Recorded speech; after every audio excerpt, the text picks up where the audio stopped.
दिल्ली के विज्ञान भवन में चुनाव आयोग की ओर से आज ट्रेनिंग कार्यक्रम रखा गया है। इसमें राजस्थान के 42 ऑब्जर्वर शामिल हुए। इन सभी को ट्रेनिंग दी जा रही है, जिससे इनको वोटिंग करवाने में मदद मिलेगी। इस पूरे मामले का जायजा लिया हमारे संवाददाता राजीव तिवारी ने। में होने वाले चुनाव को लेकर के चुनाव आयोग ने आज विज्ञान भवन में ट्रेनिंग कार्यक्रम रखा है।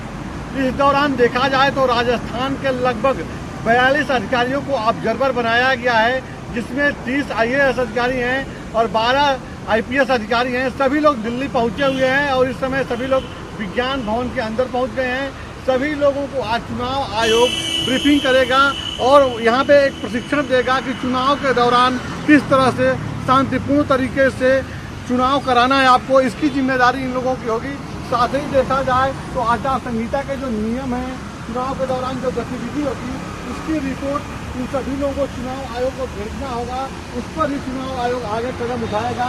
तो देखा जाए तो आज महत्वपूर्ण बैठक है, जिसमें राजस्थान के जितने भी अधिकारी ऑब्जर्वर बनाए गए हैं, सभी लोग दिल्ली में हैं और इस समय विज्ञान भवन में उनको चुनाव आयोग के द्वारा ट्रेनिंग दी जा रही है। चुनाव आयोग के सभी अधिकारी यहाँ पे पहुंचे हुए हैं और दूसरे भी राज्यों के जो ऑब्जर्वर बनाए गए हैं अधिकारी, सभी यहाँ पे पहुंचे हुए हैं। यह ट्रेनिंग कार्यक्रम 10:30 बजे शुरू हो गया है और आज जो है इन लोगों को बेहतर तरीके से बताया जाएगा कि 5 राज्यों में, चाहे वो पश्चिमी बंगाल की बात कीजिए या तमिलनाडु की बात कीजिए, केरल की बात कीजिए, पुडुचेरी की बात कीजिए, इन राज्यों में जो है विधिवत किस तरह से चुनाव कराया जाएगा, इसकी जिम्मेदारी इन लोगों को दी जाएगी। कैमरा पर्सन जीपी राय के साथ राजीव तिवारी, न्यूज 18 दिल्ली। अब बात बूंदी के उन 3 स्कूलों की जहां शिक्षक भी हैं, ब्लैक बोर्ड और डस्टर भी हैं, नहीं है तो बस क्लासरूम। आप भी देखिए बढ़ते भारत की तस्वीरों को मुंह चिढ़ाने वाली यह तस्वीर।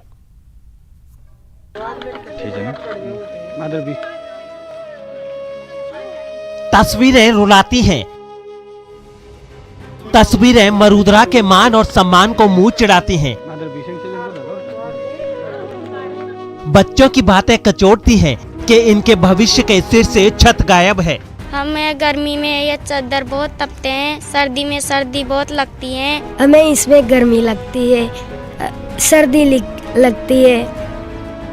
बूंदी के 3 ऐसे स्कूलों की कहानी है ये, जहां स्कूल के नाम पर ये टेंट और शेड हैं। तपती गर्मी हो या फिर कड़ाके की सर्दी, यहाँ के बच्चों को इसी में पढ़ना पड़ता है। बूंदी में जिन 3 गांवों के स्कूल के पास अपना भवन नहीं है, उनमें नेनवा उपखंड क्षेत्र के चीता की झोपड़ी, बालापुरा और कालामाल गांव शामिल हैं।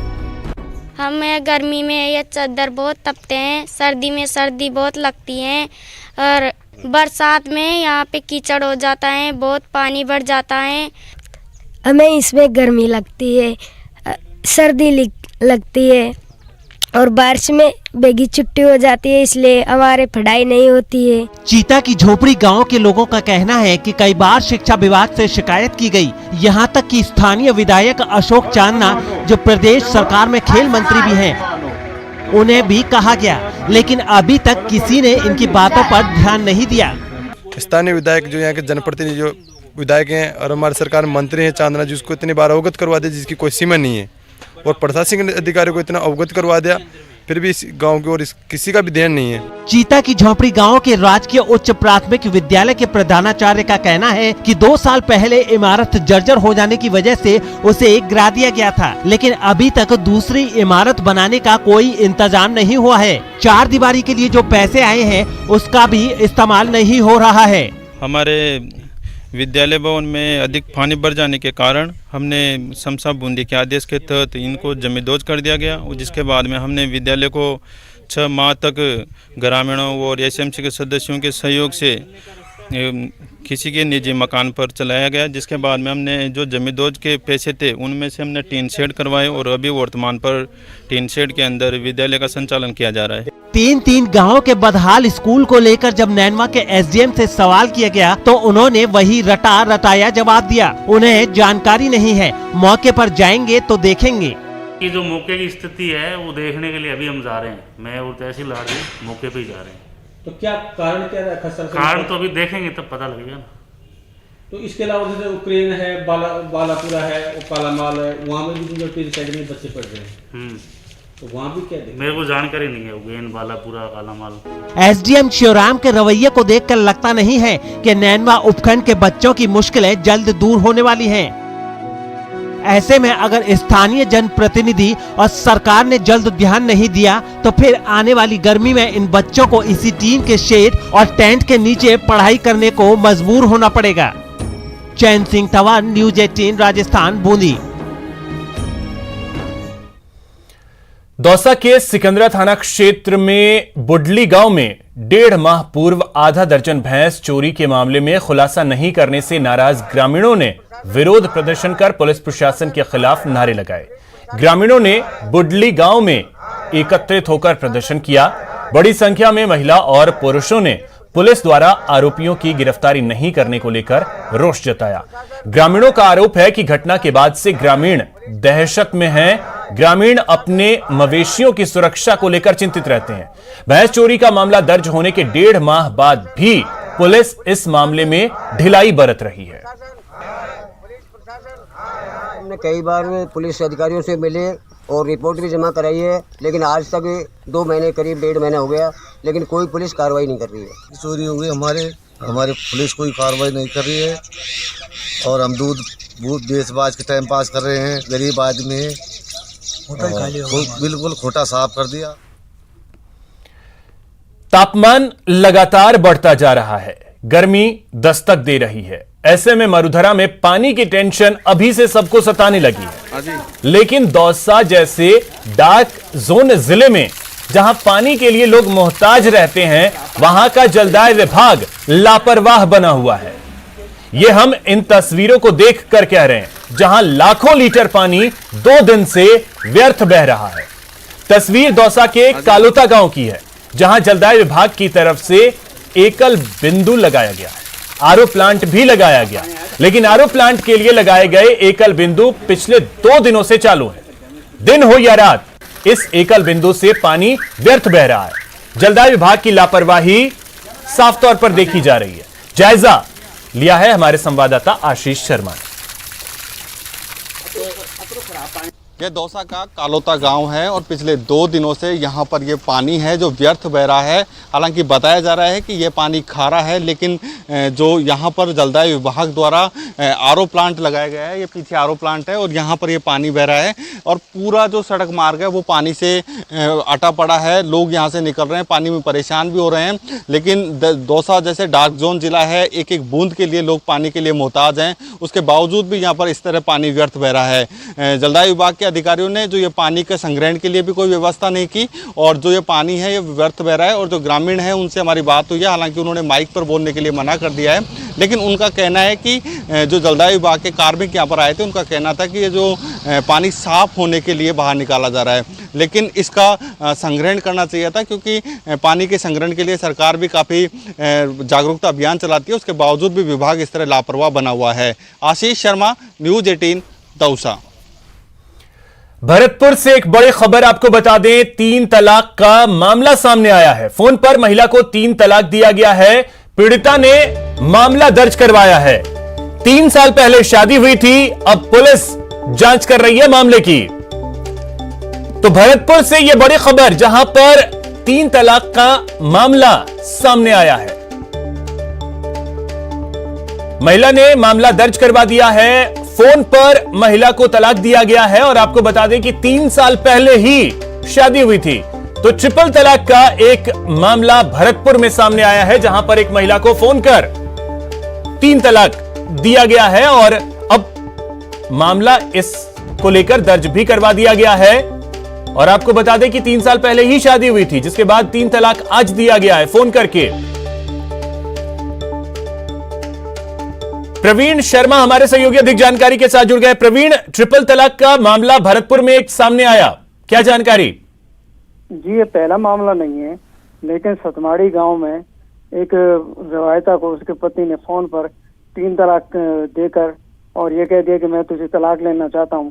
इस बारे में जब उसने अपने पिता को अवगत कराया तो पिता भी अचंभे में रह गया और इसकी FIR दर्ज कराई गई थाने में। अब थाना प्रभारी का यही कहना है के जरिए इस्तजा से मामला दर्ज है, जिसकी पूरी तफ्तीश की जाएगी। वहीं पीड़िता का ऑन ऑफ मोबाइल ये कहना है कि उसने पुलिस ने उसके ऊपर बंदिश लगा दी है, जिससे ये मामला तूल नहीं पकड़े। लेकिन लोगों का यही कहना है कि आए दिन मेवात क्षेत्र में पहाड़ी कामा ये आए दिन के मामले हैं और बाद में इनका राजीनामा भी हो जाता है। लेकिन इस मामले को देखा जाए तो 3 तलाक इस वजह से किए गए जब उसने शराब पीकर और पीड़िता के पिता को गाली गलौज कर दी, जिसके चलते यह मामला दर्ज कराया गया है, जिसकी जांच विचाराधीन है और पुलिस मामले की जांच कर रही है FIR करके। सर बहुत शुक्रिया प्रवीण आपका तमाम जानकारी के लिए।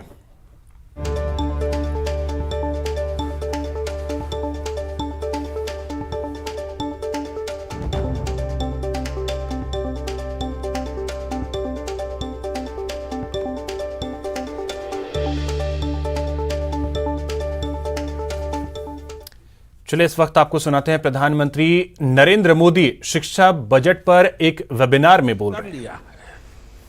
अब हाइड्रोजन को ट्रांसपोर्ट के फ्यूल के रूप में उपयोगिता के और इसके लिए खुद को इंडस्ट्री रेडी बनाने के लिए अब हमें मिलकर आगे बढ़ना होगा। इसके अलावा समुद्री संपदा से जुड़ी रिसर्च में भी अपने सामर्थ्य को हमें बढ़ाना है। सरकार डीप सी मिशन लॉन्च भी करने वाली है। ये मिशन गोल ओरिएंटेड होगा और मल्टी सेक्टरल अप्रोच पर आधारित होगा, ताकि ब्लू इकोनॉमी के पोटेंशियल को हम पूरी तरह से अनलॉक कर सकें। साथियों, शिक्षण संस्थानों, रिसर्च से जुड़े संस्थानों और इंडस्ट्री के कोलैबोरेशन को हमें अधिक मजबूत करना है। हमें नए रिसर्च पेपर पब्लिश करने पर तो फोकस करना ही है। दुनिया भर में जो रिसर्च पेपर पब्लिश होते हैं उन तक भारत के रिसर्चर्स की, भारत के स्टूडेंट्स की एक्सेस आसान कैसे हो, ये सुनिश्चित करना भी आज समय की मांग है। सरकार अपने स्तर पर इसको लेकर काम कर रही है, लेकिन इंडस्ट्री को भी इसमें अपनी तरफ से कंट्रीब्यूट करना है। हमें याद रखना है कि एक्सेस और इंक्लूजन ये अनिवार्य हो गया है और एफोर्डेबिलिटी एक्सेस की एक बहुत बड़ी पूर्व शर्त होती है। एक और बात जिस पर हमें फोकस करना है वो है ग्लोबल को लोकल के साथ इंटीग्रेट कैसे करें। आज भारत के टैलेंट की पूरी दुनिया में बहुत डिमांड है। इसके लिए जरूरी है कि ग्लोबल डिमांड को देखते हुए स्किल सेट्स की मैपिंग हो और उसके आधार पर देश में युवाओं को तैयार किया जाए। इंटरनेशनल कैंपसेस को भारत में लाने की बात हो या फिर दूसरे देशों की बेस्ट प्रैक्टिसेस को कोलैबोरेशन के साथ एडॉप्ट करना हो, इसके लिए हमें कंधे से कंधा मिलाकर चलना होगा। देश के युवाओं को इंडस्ट्री रेडी बनाने के साथ साथ नई चुनौतियां, बदलती टेक्नोलॉजी के साथ स्किल अपग्रेडेशन करने के प्रभावी मैकेनिज्म के बारे में भी एक संगठित प्रयास की जरूरत है। इस बजट में ईज ऑफ डूइंग अप्रेंटिसशिप, इस प्रोग्राम से भी इंडस्ट्री और देश के युवाओं को बहुत लाभ होने वाला है। मुझे विश्वास है कि इसमें भी इंडस्ट्री की भागीदारी में विस्तार होगा। साथियों, स्किल डेवलपमेंट हो या फिर रिसर्च और इनोवेशन, वो शहीद हेमराज मीणा की प्रतिमा के अनावरण पर भूतपूर्व सैनिक परिषद प्रकोष्ठ ने सेवानिवृत्त सैनिकों की समस्याओं के समाधान की मांग की। उन्होंने लोकसभा अध्यक्ष ओम बिरला को ज्ञापन सौंपा। वहीं झालावाड़ जिले के लडानिया गांव की वीरांगना अंजना मीणा ने अपने शहीद पति मुकुट बिहारी मीणा की प्रतिमा गांव में लगाने की मांग की। उन्होंने इसके लिए लोकसभा अध्यक्ष ओम बिरला से आग्रह किया है। फिलहाल इस बुलेटिन में इतना ही। नमस्कार।